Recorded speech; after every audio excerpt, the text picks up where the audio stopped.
अस्सलाम वालेकुम friends, welcome back to Top Smarties drama serial Sukoon. Mahmood Sahib ने ऐना को हमदान के साथ रुखसत तो कर दिया।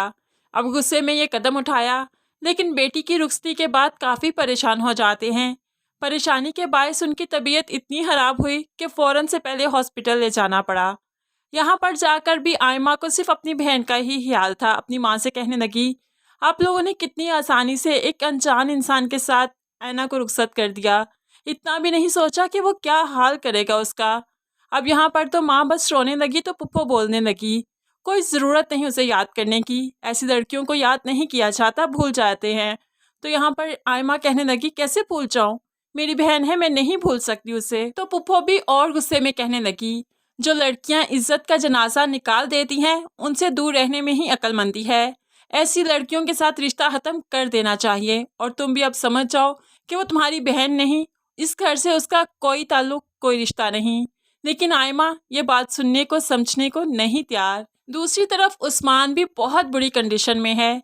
कभी चीज़ों को उठा उठा कर फेंकता है तो कभी फर्श पर बैठकर ज़ोर ज़ोर से हंसता है, क्योंकि उसे समझ ही नहीं आ रही क्या करे। ऐना से वो मोहब्बत भी करता था, तो समझ नहीं आती कि ऐना के दूर जाने पर रोए या फिर मुमानी और ऐना को उसके किए की सज़ा देने पर खुश हो। ऐसे में वो पागलों की सी हरकतें करने लगा। हमदान जो काफ़ी मैच्योर और सेंसिबल इंसान है, वक्त के तकाजे के मुताबिक उसने ऐना से निकाह किया और फिर रुखसत करवाते हुए उसे अपने घर भी ले आया। यहाँ पर ले तो आया, लेकिन रज़ा को और उसकी फैमिली को नहीं बताया कि ऐना उसके साथ आई है और उसकी बीवी बन चुकी है, क्योंकि वो अभी ये राज खोलना नहीं चाहता।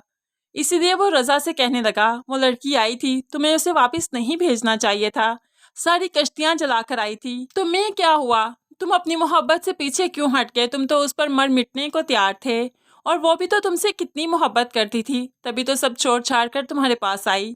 तो यहाँ पर रज़ा कहने लगा, माई फुट मोहब्बत, तुम तो जानते हो मैं तो सिर्फ लड़कियों के आगे पीछे घूमता हूँ, उन्हें मोहब्बत का एहसास दिलवाता हूँ, लेकिन उनसे मोहब्बत करता नहीं। ऐना भी उन्हीं लड़कियों में से एक थी, अगर वो इतनी पारसा होती तो क्यों आती मेरे पीछे। लड़कियां जो पारसा होती हैं वो ऐसी हरकतें नहीं किया करती, और रज़ा अहमद कभी भी ऐसी लड़की से शादी नहीं करेगा जो सब कुछ छोड़ छाड़ के आ जाए। वो कल को मुझे भी तो छोड़कर जा सकती है। तो यहाँ पर हमदान सिर्फ चुप ही कर जाता है। हमदान को ऐना पर बहुत रहम आता है। वो ऐना के पास बैठना चाहता है, उसे तसल्ली के दो लफ्ज़ बोलना चाहता है, लेकिन ऐना अभी तक सदमे से बाहर निकली ही नहीं। वो बाथरूम में गई तो काफ़ी देर बाथरूम में बैठी कि हमदान बाहर से उसकी सिसकियों की आवाज़ सुनने लगा, जो कि हमदान को बहुत तकलीफ़ देती हैं। और फिर ऐसे ही उसे रज़ा पर गुस्सा भी आता है कि कितनी अच्छी मासूम सी लड़की को उसने किस कदर ज़लीलो ख़वार कर दिया। हमदान भी रज़ा की बहन से बहुत मोहब्बत करता था, लेकिन चूंकि ऐना उसकी ज़िंदगी में आ चुकी है, इसलिए अब उसकी बहन के बारे में नहीं सोचेगा, क्योंकि वो हमदान है, रज़ा नहीं।